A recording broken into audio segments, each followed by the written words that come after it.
गप्प बसायचं. आजी आजोबांना अजिबात त्रास द्यायचा नाही. हो मी बरं, हे मातोश्री वृद्धाश्रम. इथे वय झालेले सगळे आजी आजोबा एकत्र राहतात. आजी आजोबांसोबत नीट राहायचं, नीट वागायचं, दंगा करायचा नाही. कळालं? हो मी सर. बरं आता पळा.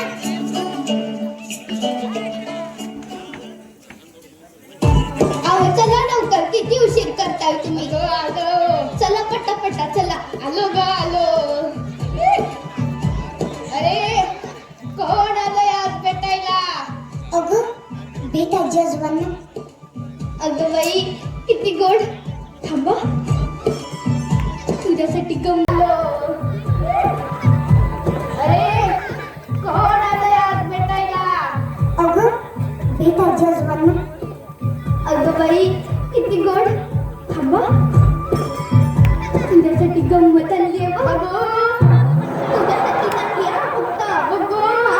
फक्त तुझ्यासाठी नाही आहे. फक्त तुझ्यासाठी नाही आहे बरं. अहो, थांबा. अच्छा, काल मी मागितलं तर म्हटलीस की लाडू संपले. हो मग मला माहिती होतं ना, आज 7 तारीख आहे. दर महिन्याच्या 7 तारखेला सुनीता येते लेकरांना घेऊन, म्हणून त्यांच्यासाठी जपून ठेवले होते. धर बाळा.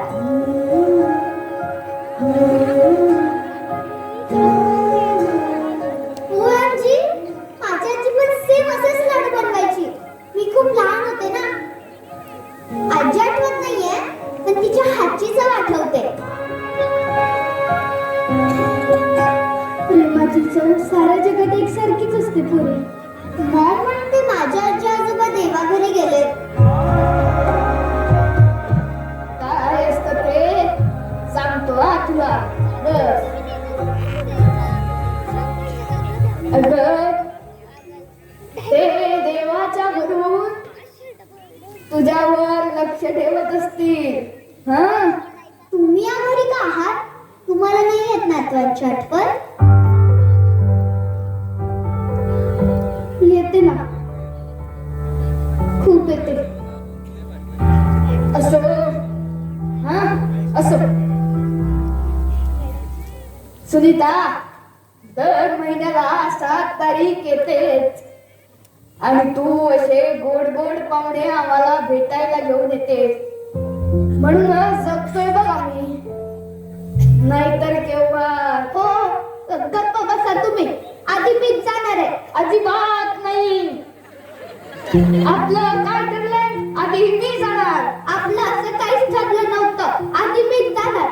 माझं वर बोलणं झालंय. हा, माझं वर बोलणं झालंय. आधी मी जाणार. आधी मीच जाणार. आजी आजोबा, तुम्ही लहान आहात का? हे पाहुणे काय समजतील तुम्हाला की हे आजी आजोबा तर भांडण करतायत? तुला सांगतो सुनीता, कधी भांडण, कधी रुसवा. दिवसभरासाठी विषय मिळतो आणि जगण्याला निमित्त. इथं बघ पोरी. अगं हसते का? मी लहान असताना माझी आजी सुद्धा माझं तोंड असंच पुसायची. अगं पोरी, जगात कुठेही जा, बापाची कौतुकाची थाप आणि आईच्या पत्राचं माप सारखंच असतं. तुम्हाला घरची आठवण येत नाही? येते ना, पण आता दोघंच एकमेकांचं घर झालंय बघ.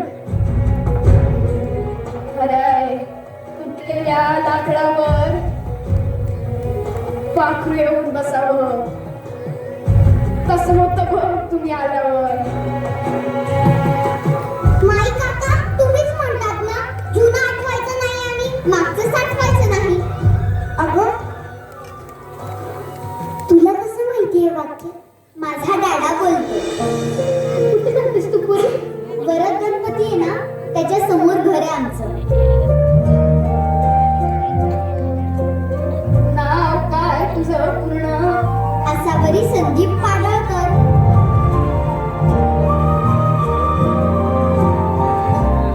ज्या डॅडाचं पूर्ण पूर्ण नाव काय?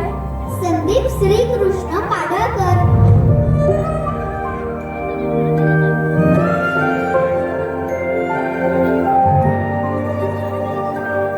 श्रीकृष्ण पाडळकर.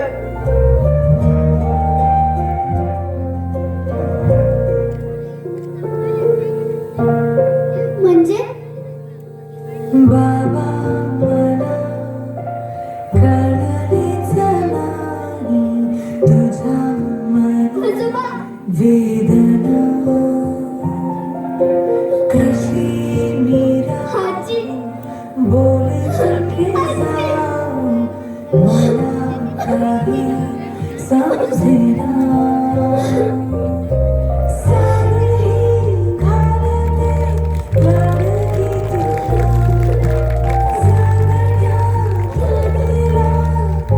माझ्या जीवात अर्थ खरा आजोबा थांबणारे तू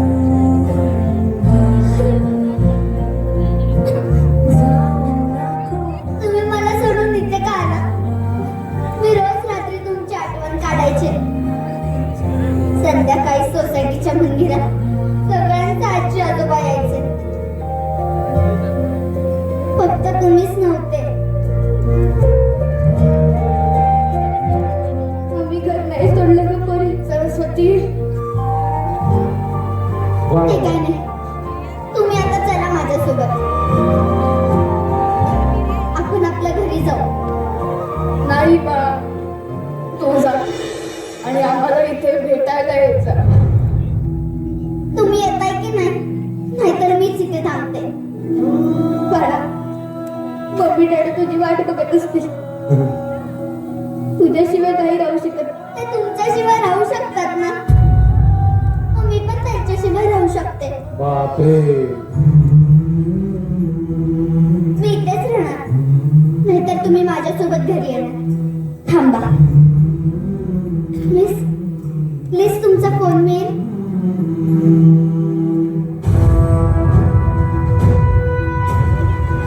हॅलो डॅडा. तूच बोलतोस ना रे? खोटं बोललं की देव कान कापतो.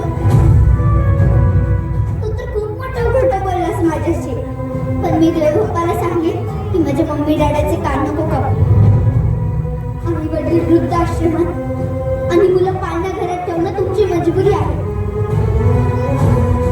पण डॅडा, मला आजी आजोबा भेटले.